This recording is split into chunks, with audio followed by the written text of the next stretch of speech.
Children, how are you? Dear children, आज हम पढ़ने वाले हैं Maharashtra board Marathi lesson number 9 अक्षर, जो एक कविता है बच्चों, जिसे इंदिरा संत जी ने लिखा है। एक पोएटेस हैं, मतलब कवित्री हैं। ठीक है बच्चों, उन्होंने लिखा है जो बहुत ही प्यारी सी कविता है।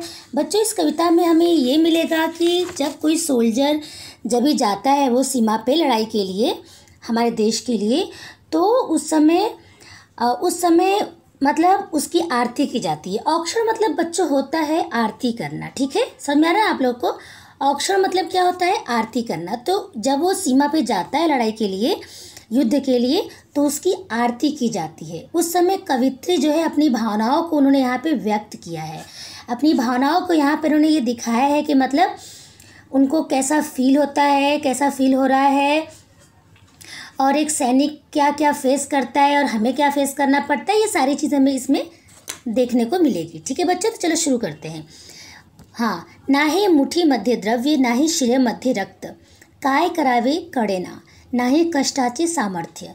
पोएटेस ये बोल रही हैं, कवित्री ये बोल रही हैं यहाँ पे बच्चों कि देखो क्या है कि जो सैनिक होते हैं वो बहुत महान होते हैं, क्योंकि वो अपनी जान गंवाने के लिए तैयार रहते हैं। ठीक है, और जान गंवा देते हैं। तो उनके सम्मान में वो आरती करते समय वो बोल रही हैं कि न तो हमारे मुट्ठी मध्य, मतलब मुट्ठी के बीच, मतलब फिस्ट के बीच, हमारे मुट्ठी के बीच न तो धन है, द्रव्य मतलब पैसा। ठीक है, हमारे मुट्ठी के अंदर न तो धन है, न ही हमारे सिरे मध्य रक्त, न ही हमारे नसों में खून है। आई बात समझ में? सिरे मध्य मतलब नस के बीच, न तो हमारे नसों में खून है। काय करावे कडेना, क्या करें हमें समझ में नहीं आ रहा है। ना ही कष्टाचे सामर्थ्य, न तो कष्ट करने की हमारे पास औकात है, शक्ति है।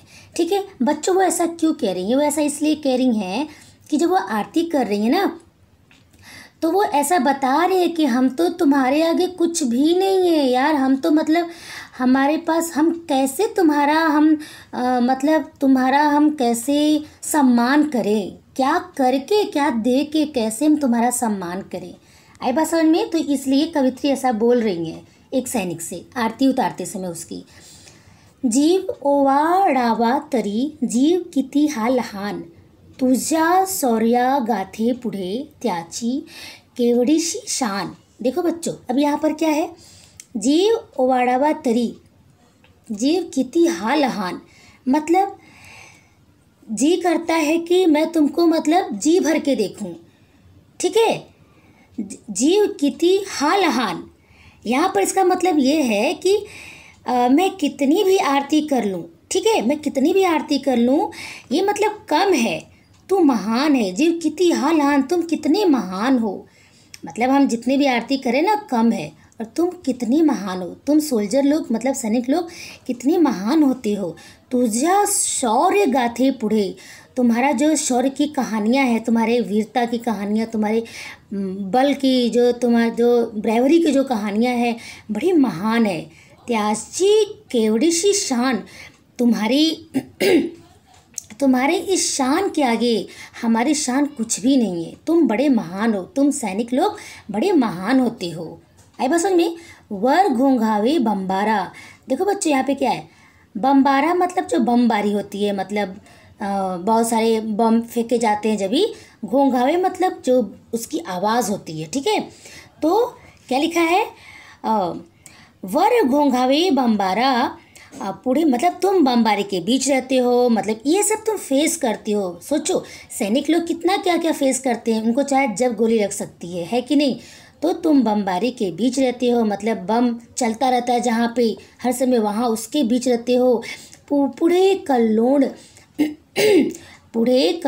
धुराचे, कल्लोड मतलब बच्चों जो फ्लो होता है धूल का, मतलब धूल का जो ऐसा घूम के एकदम जैसे बवंडर जैसा, ऐसा लगता है कितना धूल उड़ रहा है। ठीक है, तो ये सब जब चलता है बमबारी वगैरह, तो धूल उड़ने लगता है, तुम इसके बीच रहते हो। धडाधडत्या तोफानतून तुझे पाऊल जिद्दीचे, मतलब तोप भी, मतलब धड़ाधड़ फटाफट, मतलब तोप भी चलते हैं, तो बंदूक ये सब चलते हैं ना, तो ये सब की आवाज़, ये सब कवित्री बोल रही है कि ये सब तुमको फेस करना पड़ता है, तुम कितने महान हो। और तुझे पाउल जिद्दी चाहिए। पाउल मतलब बच्चों होता है पैर। तुम्हारे पैर कितने जिद्दी होते हैं, मतलब तुम फिर भी डटे रहते हो।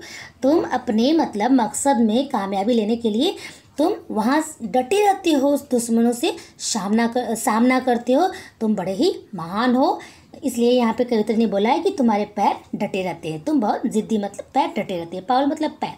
नेक्स्ट, तुझी विजयाची दौड़ डोळे भरून पहावी, डोळ्यांतील आसवांची ज्योत ज्योत। अच्छा, पहले हम ये देख लेते हैं। तुझी तुम्हारी विजय का दौड़ मतलब तुम्हारे विजय का जो भागम भाग, तुमको यहाँ जाना वहाँ जाना, जो भागम भाग तुम्हारा है, ये सब मुझे देखना है, मैं देखना चाहती हूँ। डोळे भरून पहावी, जी भर के मतलब आँख भर के देखना चाहती हूँ। आई बात समझ में? ओके, अब देखो, डोळ्यांतील आसवांची ज्योत ज्योत पाजळावी। यहाँ पे कवित्री ये बोल रही हैं कि मैं अपनी आँखों के आंसुओं से तुम्हारी ज्योत ज्योत मतलब पाजड़ावी मतलब जो थाली ऐसे घुमाते आरती करते हैं, वो मैं आरती करना चाहती हूँ। मतलब हमारे आँखों के एक एक जो भी आंसू है, मतलब वो एकदम ज्योति के रूप में, जो ऐसा लाइट जलता है ना दिया का, ऐसा मैं उनसे तुम्हारी आरती करना चाहती हूँ। मतलब वो रो रही हैं, उनको ऐसा वो अपने भाव को यहाँ व्यक्त नहीं कर पा रही हैं। आई बात समझ में? हाँ, चलो। अशा असंख्य ज्योतीची तुझ्या मागून राखड, दिन दुबड्याचे असे तुला एकच अक्षर। ऐसे असंख्य ज्योतिष है, मतलब कि ऐसा सिर्फ मैं अकेली नहीं हूँ, इस दुनिया में असंख्य अनगिनत समझ लो तुम्हारे लिए बहुत जन है। बहुत जन अपनी आँखों से तुम्हारी आरती मतलब अपने आँखों की ज्योति से तुम्हारी आरती करेंगे। और तुझा मांगून राखड़, तुम्हारे पीछे वो लोग हैं और तुम्हें मतलब इसकी चिंता करने की जरूरत नहीं। तुम्हारे पीछे मतलब असंख्य लोग हैं और तुम्हारे सम्मान के लिए तुम्हारे मतलब हम क्या करते हैं, हमारे साथ तो कुछ है नहीं। हम मतलब हमारे पास ना तो पैसा है, ना हमारे खून में मतलब ना हमारे नसों में खून है, और हमारे पास कष्ट करने की कोई सामर्थ्य नहीं है। तो हमारे पास मतलब कुछ है नहीं। हम बहुत ही दीन मतलब गरीब हैं, दुर्बल हैं मतलब कमज़ोर हैं। और हमारे पास है तो सिर्फ एक चीज़ कि हम बस तुमको मतलब यही हमारी एक आरती है। मैं ये भावनाओं से तुम्हारी हम मतलब आरती कर रहे हैं। समझ में आ रहा है बच्चों आप लोग को? आई थिंक आपको ये समझ में आया होगा। ये बहुत प्यारी सी कविता थी। और अगर आपको कोई चैप्टर समझ में नहीं आता है तो आप कह सकते हो, मैं उसको वैसे तो बहुत लोगों ने बनाया है। अगर आपको मेरी वीडियो पसंद आती है बच्चों तो आप प्लीज़ प्लीज़ प्लीज़ आप मेरी वीडियो को लाइक करो, हमारे चैनल को सब्सक्राइब करो, और भी जो कुछ प्रॉब्लम हो तो आप कमेंट बॉक्स में दे सकते हो। ओके, मिलते हैं नेक्स्ट वीडियो में। Bye bye, thank you.